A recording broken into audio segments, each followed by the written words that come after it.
I started reaching out to celebrities because I knew that celebrities were very influential when they weren't pregnant. So I would reach out to any celebrity that was pregnant. And I frankly had almost 100% success rate because no one else was trying to dress pregnant celebrities back in the late 90s. Nobody.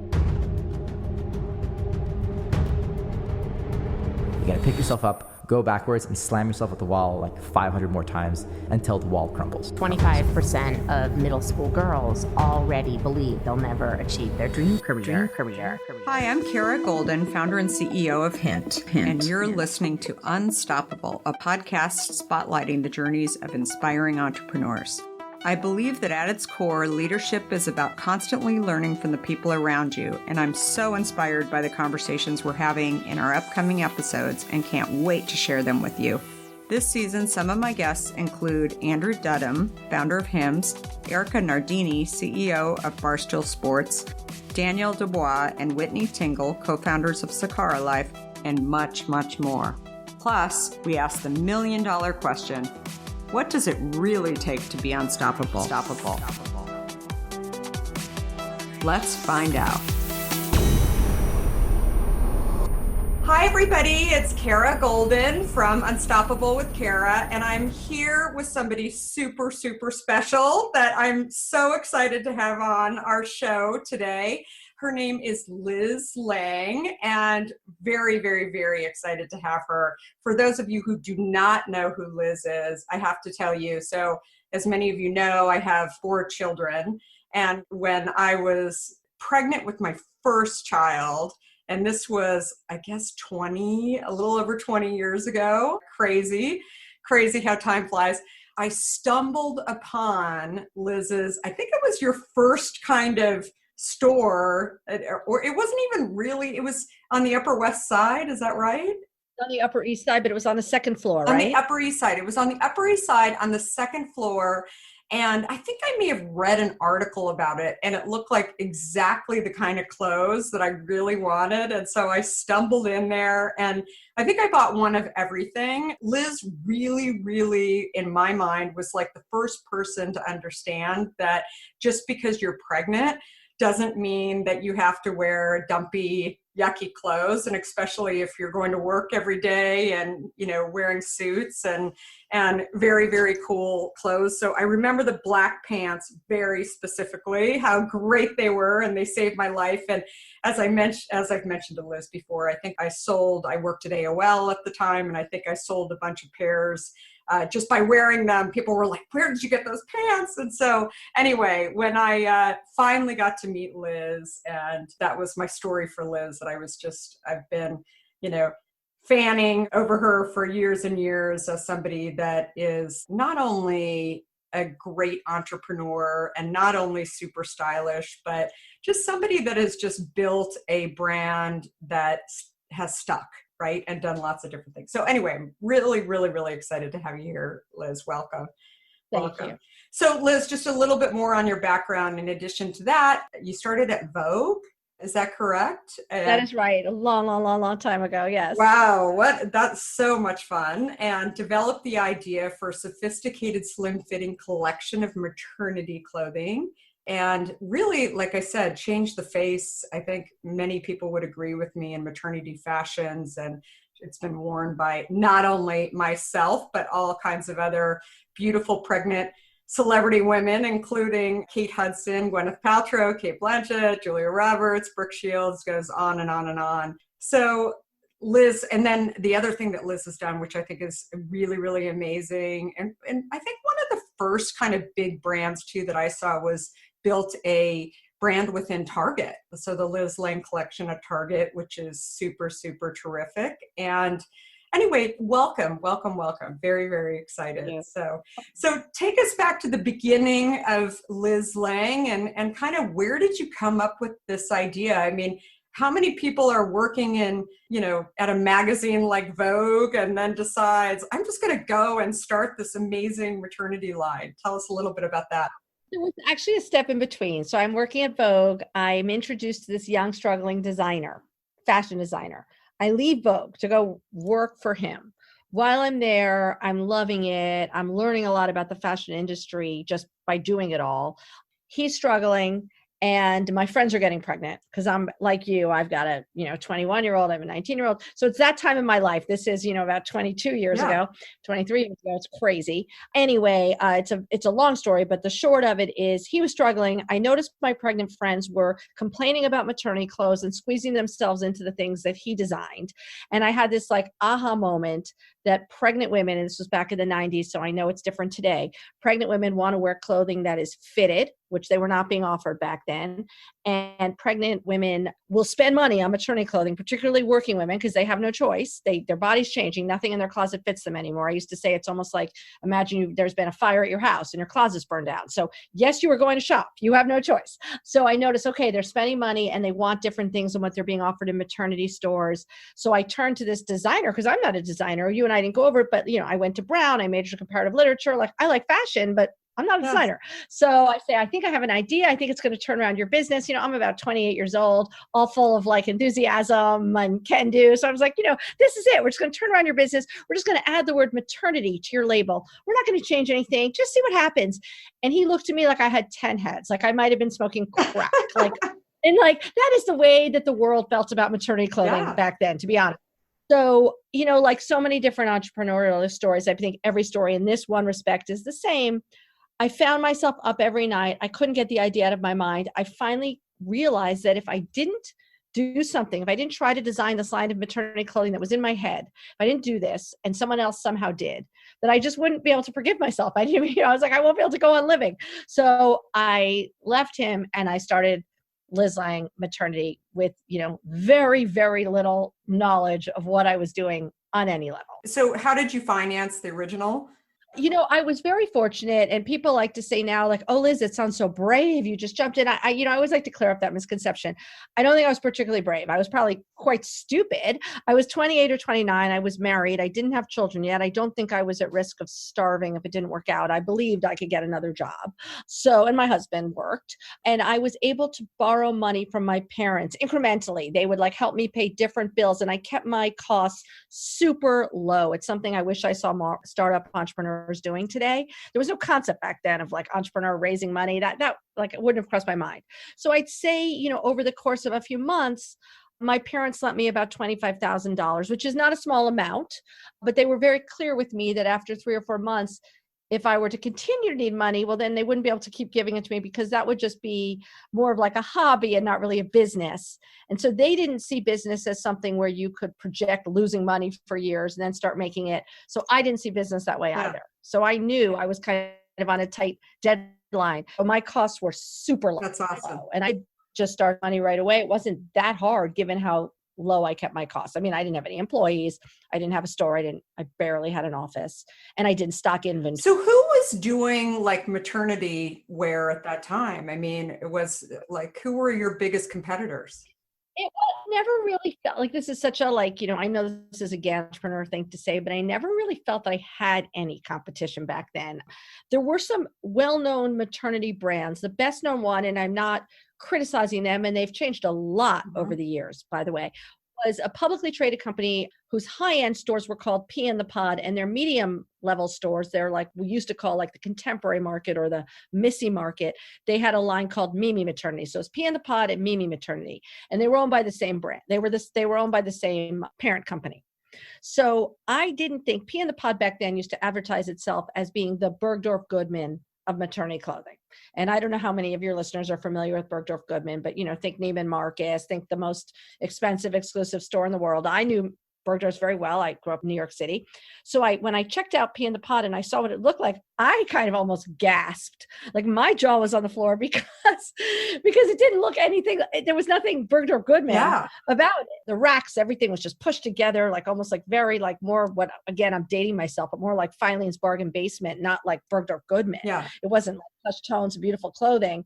And the clothes themselves just felt oversized. They felt babyish looking. What I mean is like almost like you were morphing into a baby rather than you were expecting a baby. Like everything had bows and everything was very, very oversized, and mostly it was pale pink or pale blue. I guess you wore the color of the baby you were supposed to be having. I was surprised. And then I understood almost immediately why friends of mine were spending money. Again, this is the 90s at like Calvin Klein and Donna Karan and all these really expensive labels trying to get just some clothing that looked Basics. Yeah. basic. Yeah. Exactly. And we were all at an age like you were, where we weren't the most senior person at our job. We couldn't be, just by virtue of our age. So even those of us who had gained some early success, we still worked for other people, insecure. Nobody wanted to walk into their office, say, hey, I'm pregnant and I'm also dressing like a baby doll. Like, it was just, really awful. Yeah. Were the black pants one of your That was a key first? piece. Yeah. But I had this idea back then, and again, it was all the way that people dressed in the 90s. But I was influenced by Donna Karan. I think she had like 8 easy pieces. I could have the number wrong, but I decided that I would have like the 5 or 6 essential pieces, and then you could get them in black, brown, or navy. And that was it. And I invested in this somewhat expensive stretch fabric out of Italy, this Italian stretch. And I didn't make any of the clothes. I just had the fabric. So that was an expense. And the idea was I made one of everything. There was a pant, a dress, a tunic top, a little jacket. There was a cashmere twin set, a skirt, a pencil skirt, I think. And the idea was you picked your color and you could just get the whole look in that color. And then you could mix and match. You could make a whole multitude of looks. And I made them all to order. I found a factory in New York City that would make them and would give me a 2-week turnaround time. So I was, again, dating myself. I was faxing them orders every night. So, if you came in, then I would just be faxing your order. And then 2 weeks later, if you were in New York City still, you'd pick it up, or I'd drop it off at your hotel, or maybe I'd send it to you in California. I was the doing everything person. Yeah. I did it all. Yeah, no, absolutely. And so did you have stores as well? Oh, no. No. I mean, that was later. Yeah. I had a little office. It had no windows on the street. It was on East 61st Street, because I lived on East 61st Street, and I noticed a for rent sign across the street. Yeah. So it was a little office where you could come see me. And at that office, you could call me and make an appointment to come. And I had one item, like one skirt, one dress, one whatever, and you could try that on. And I had it sort of in every size, and then I would make it for you. Later, within a year, it had taken off in a huge, huge, huge way, much bigger than I ever expected. And I was able to open the store that you visited, which was a little second floor shop on Lexington Avenue. And then after that, with the success of that store, I was able to open a huge flagship on Madison Avenue, another store on North Beverly Drive in Beverly Hills, and a third store in Long Island. Yeah. And, and all sorts of other That's things. amazing. So you talk about how it really took off then after a year. So what was it as an entrepreneur? I mean, when did you know, wow, I've really hit it? Like, did you feel like consumers, like who was driving? Were people throwing money at you, trying to invest? Often my answering machine would be on can't accept any more messages. I started getting an enormous amount of press. Press meant a lot back then. It was bordering on pre-internet, but it was certainly pre-social media. So press meant everything. I started reaching out to celebrities because I knew that celebrities were very influential when they weren't pregnant. So I would reach out to any celebrity that was pregnant. And I frankly had almost 100% success rate, because no one else was trying to dress pregnant celebrities back in the late 90s. Nobody. So no matter who was pregnant, no matter how famous they were, you mentioned a bunch of them, but honestly, like, Cindy Crawford and Paulina Poroskova, who were top models back then, and Elle Macpherson. And I was dressing Kelly Ripa every single day when she was pregnant, doing Live with Regis and Kelly. When Julia Roberts made Ocean's, 11 or 12, she was pregnant, and I did all the costumes for her. Same with Catherine Zeta-Jones. Anytime they had to go to an award show. So like, it was just, that kind of thing became like this huge multiplier. That's amazing. And most of these people were coming to you, or like, were you? At the beginning, I was reaching out to them. No, Yeah. They didn't know who I was. I was reaching out to their manager, their assistant, their publicist, any phone number I could get. Again, pre-internet, it wasn't as easy.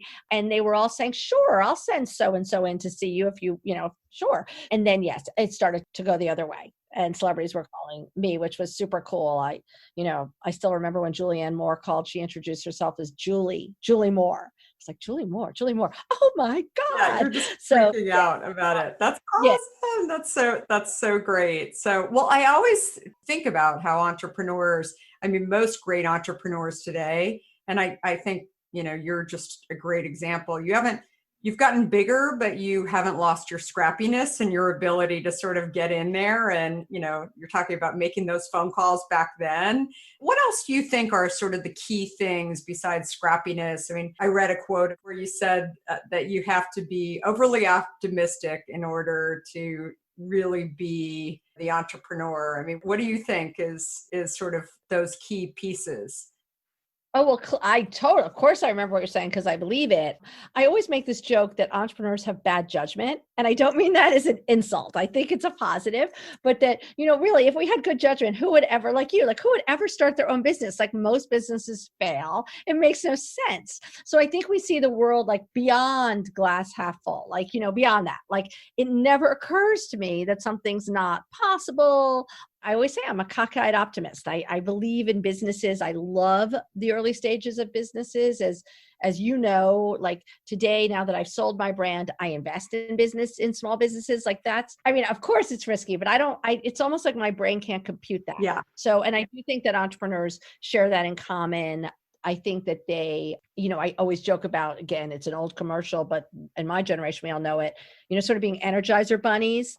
Like there's no concept of like, when people talk to me about, I used to joke about it, like about me time or relaxing time or whatever, it's almost like I'm looking at them like they have two heads. I'm like, I don't know. I'm just working all the time and I absolutely love it. Right.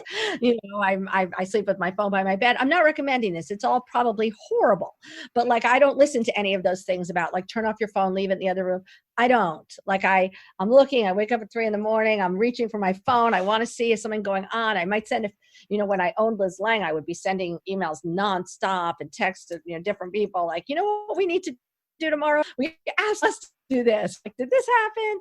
And then I think as a consumer facing entrepreneur. So like if you're someone that has a brand that deals with customers, I'm always surprised. Like I think all entrepreneurs, we love our customers. Like I love them. Like when people say, oh, why would you bother? Like I like answering, I think I told you, I like answering customer emails. I like doing it. Like I genuinely like doing it. I want to do it. Like it helps me in business. I want to connect with the customer. And you're curious too, right? So it's like, it's great. I do too. It's great. Of course. Like that doesn't surprise me. You wouldn't be the success you are. Like you're never too big for that. Like that would be the day that your business is going to die. You can't be too big for that. So I like that. Like when I had stores, I like being in the stores. Like I like being around. And I think that's a key to a entrepreneur who deals with customers' success. So then you also sold your company a few years ago. Congratulations. Thank you. And so was that just a huge decision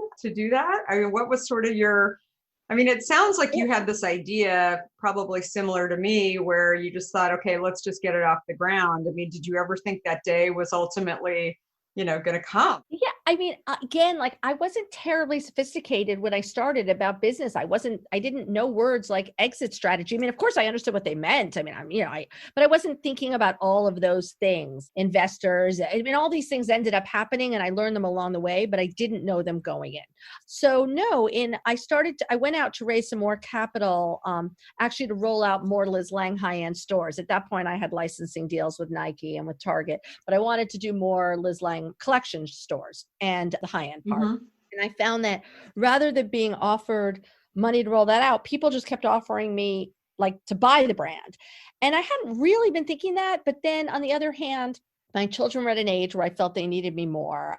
People always say, oh, but when they were little, that must've been so hard. And it was hard. I'm not going to say that it wasn't, but frankly, and maybe this is just self-justification, but rationalization, but I believe that the times that they needed me more was more when they were in high school, that maybe when they were very young, whether I took them to the playground or someone else took them to the playground, maybe it didn't matter as much. Maybe it did, but I'm just saying. So I really was finding it hard to find the balance between business and motherhood. So I decided to sell. There was something great about it. There was something extraordinarily gratifying about it. Obviously it was, to monetize was incredible. On the other hand, I sold my baby. It was hard. I was almost in mourning afterwards. I think I was in like shock and mourning, even though I knew what I was doing. I had lived and breathed it for so long. I think I had a hard time letting go of it. Yeah. But you stayed on though. They asked you to stay on to really. Now, was the Target relationship done at that point? Were you already in Target or? Oh yeah. I signed with Target in 2001. I sold in 2007. I stayed on throughout the remainder of the Target relationship which ended in 2017. And while I was doing that, I also started up my own new line that wasn't maternity because that I had sold the rights to, but I started a new line for Home Shopping Network. It was just regular women's clothing at very affordable pricing. That's awesome. That's great.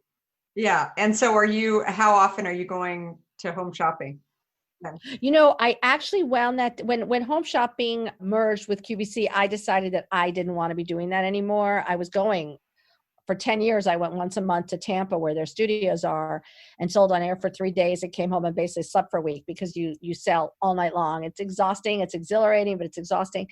And at that point, I didn't really want to, I loved it. I had loved it, but I was done. And I really wanted to focus on investing. And so I spent the last 2 years doing that. That's awesome. And so full disclosure, Liz is actually an investor in Hint. We're so excited to have you. So very, very excited to have another great female legend entrepreneur who's invested in our company as well. So what do you think are some of the things that you wish you would have known when you were starting this company? When you look back on times, like what are some of the things that maybe you would tell your entrepreneurial, best friend, daughter, whatever? Yeah. Well, I'll start with the fact that I do think sometimes when it comes to being an entrepreneur that ignorance is bliss. So I'm kind of glad we talked about this earlier. Yeah. It would have been hard for me to have sort of this like crazy enthusiasm and all this optimism if I had really known everything that the way the next 10 years what was going to ensue, although some of it was, so much of it was so great. It was probably the most fun ride of my life.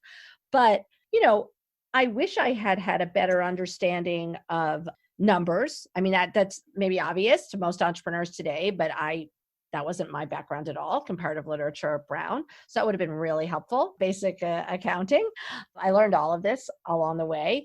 I wish I had understood, I learned that sometimes you hire the people who are the most enthusiastic about your brand, who you think are smart and you think are capable, not necessarily the people that come from the background that you think is the perfect background for your brand.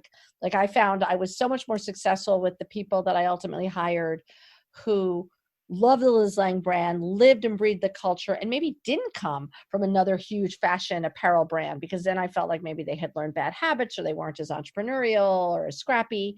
So that was something I learned along the way. I couldn't agree more with that. Yeah, You do? Yeah, absolutely. I mean, I talk about that a lot. Like initially I thought, I've got to go hire a bunch of people from Coke and Pepsi and they're going to show me how to do this. And I think that the whole point that you just made about bad habits and sort of, they've also been trained a certain way. It's not that they're bad people necessarily. No. It's that it's almost harder to undo some of those, bad habits. And it's not to say that you can't learn some things from those people, but I do. Some of it can be crucial. I was going to say, I've definitely hired people who knew more than me, and that was great. But I will say what we were just saying, like, I feel like especially I was the same about Ralph Lauren. I felt if you had been at Ralph Lauren, then that was like such the gold standard for me. And it is the gold standard and they're fabulous. But I would find that they'd come, and if I'd say like, oh, okay, but what are the buttons for that dress? They'd say, oh, well, won't somebody like in the notions department or in the accessories department figure out the buttons? I'm like, oh, no.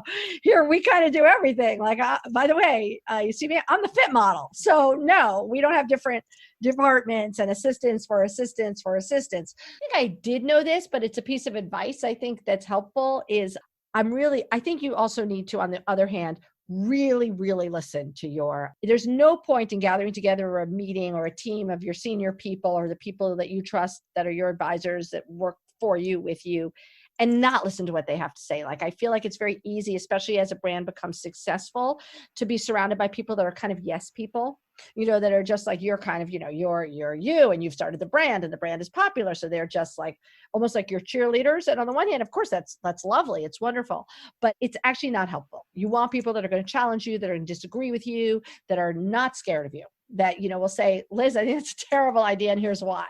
So I find that, that was something I found really helpful along the way. Yeah, I couldn't agree more. You absolutely. I always talk about hiring people that you want to learn from too. And I really push that on my teams internally, that I, sometimes have said it as, are they smarter than you? And so people initially think like, wait, why did she just ask me that? Does she think I'm stupid or whatever?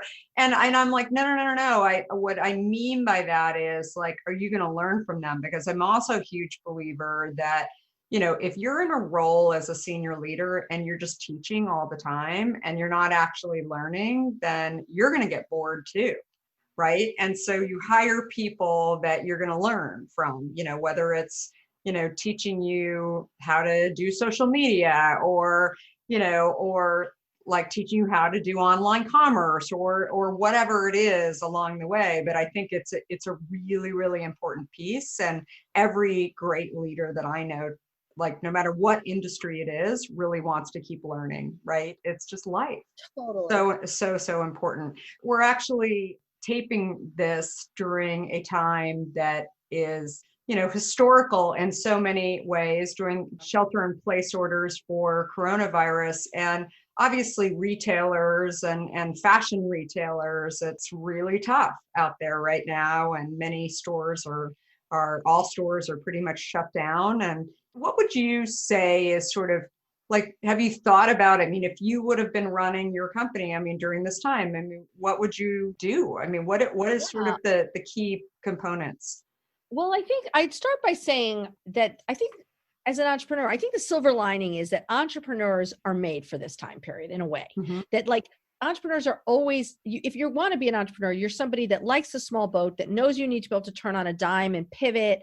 So I think for some entrepreneurs, this kind of thing comes naturally. I also think it's not that dissimilar to what the ride is like when you start out anyway. Like it is, bumpy as heck. And, it's not like nothing really ever goes the way that you planned. So this is obviously a big bump.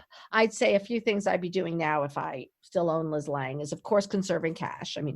Obviously, trying to keep things as essential as possible. But I think this is a real opportunity to connect with your customers at a time where maybe you're not even trying to sell them anything. Mm-hmm. We have rarely seen, since sort of the whole social media, internet explosion, the opportunity to get so many eyeballs kind of in one place. I feel like I was lucky that I was able to do that in the 90s because the world was different. But look at what's happened today sort of with Tiger King, like how everybody's watching Tiger King on Netflix. I think that's a sort of a good example for brands. So I think this is a moment where I would be thinking, like, for instance, I can just give my own brand. Like, all right, I'd be thinking, so moms are home, maybe for the first time ever with their babies, maybe moms who were used to having some sort of help or were at the office sometimes now don't and are trying to homeschool and trying to entertain. So I'd probably be trying to offer them a bunch of content that was helpful around that. I don't know exactly what that would be right now, but things helpful. Because I really think that if you can form this relationship, well, then that will, when you're done, when this is over, which it will be, that you might even, see yourself in a better place. I also found that every time there was sort of a real bump, like, I own my brand on September 11th. Mm-hmm. I looked very closely at my budget, and I'm not talking about furloughing employees, although perhaps that needs to be done, but I'm talking about just really crossing off line items that didn't feel like essential. It made me look at my company in a new way. And I saw, like, you know what? We've gotten a little complacent. Like, we've let budgets get too big in these certain places. We don't actually need this. And even once the economy bounced back after 9/11, some of the discipline that we learned during that time period, I always look back on and thought that really helped us. Like, that was good. Like, we didn't change it. So I do think that there are some opportunities here. Obviously, it's a really rough time for many people. So I don't mean to, make it sound, to be Pollyanna about it, although I can tend to be a little Pollyanna, that I think there are opportunities here. Yeah, no, I do too. I think the key thing, you and I talked for a few minutes before we got on this, but the thing that I see is that if your business does not have multiple forks, right, today, that I think if you're, in our case, if your business is totally reliant on, it's called food service, corporate food service for us, where, all kinds of businesses shut down that were,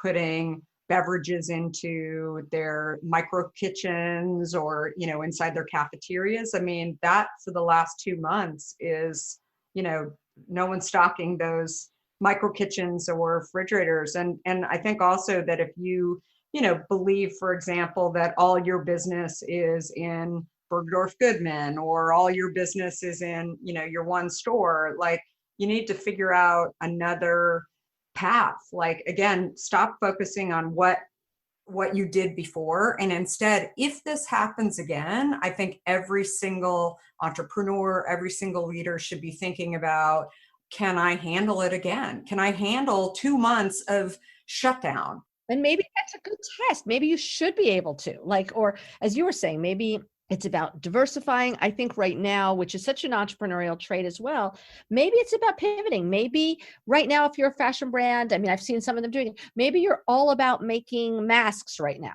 Maybe you're no longer producing dresses, you're producing masks, and you're producing the clothing that, some of our frontline healthcare workers need to be wearing to protect them. Like they're just, I think it's about, maybe radically changing course for a little while, seeing what you could do that could sell right now, even if it's not your specific product. Maybe there's a adjacent product. And I think as an entrepreneur, you should always be thinking that way anyway. Yeah, I totally agree. So it's such an interesting time, but I think it's, to your point, it's entrepreneurs are built for this, and you should roll up your sleeves and start figuring out, like, what do your customers need? What are they saying? Right. So answer those emails. And I think also social media too. I mean, I'm pretty active on Twitter in particular. And I mentioned to you, my dog went through cancer surgery over the last couple of days. And I mean, the number of people that were, I laid it out on Sunday night. I said, I'm a little like in shock that I'm taking my dog in for the surgery tomorrow. And I mean, hundreds of people like wrote to me and just saying like, Sadie's going to be okay. And I just thought, like, social media really offers a huge opportunity for the customer or, the would-be customer to get to know you too, that, they know that I have 4 children. They know that I'm shelter in place, but because we're an essential product, I'm going into stores once a day with my mask, and, I go in fast and I get out fast and things like that. They're watching that and they're saying, wow, I'm also a huge believer that I'd never send my sales team into doing something that I wouldn't do myself. You wouldn't do yourself, right? Of course. So that's also a big piece of this too. So I always ask, but I think you've answered a lot of this. What makes you unstoppable? I think what makes me unstoppable is I don't really see problems. I only see solutions. I'm not saying that my solutions are always right, but problems don't throw me. I don't think of it that way. It's an opportunity. It's okay. So what are we going to do about that? And maybe that's the way I even look at COVID-19. Yeah, I totally agree. So, and favorite hint flavor? Grapefruit. I love Fizzy grapefruit too. Yeah, it's so good. I love it. Although I'll share with you, during this time, we're testing new flavors, and we just tested a blueberry lemon, which is unbelievable. I was like, we've got to get this out. Yeah, it's so good. We've been really trying to, get it right. And it's another thing that you do during shelter in place. Like, it allows you to actually be home and start focusing on what else can we be doing. So it's really, really exciting. Well, thank you so much, Liz. Where can people find you?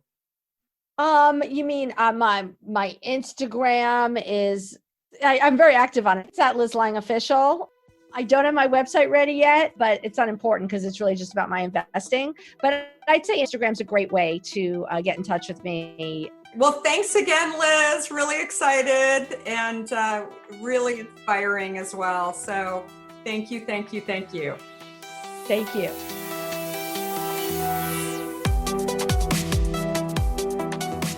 If you like what you heard, please help spread the word and leave us a review. You can also follow along with me on Facebook, Instagram, Twitter, and LinkedIn at Kara Goldin. Do you have a question for me or want to nominate an innovator to spotlight? Please talk to me at Kara Goldin on Twitter. Thanks so much for listening. Until next time, be unstoppable.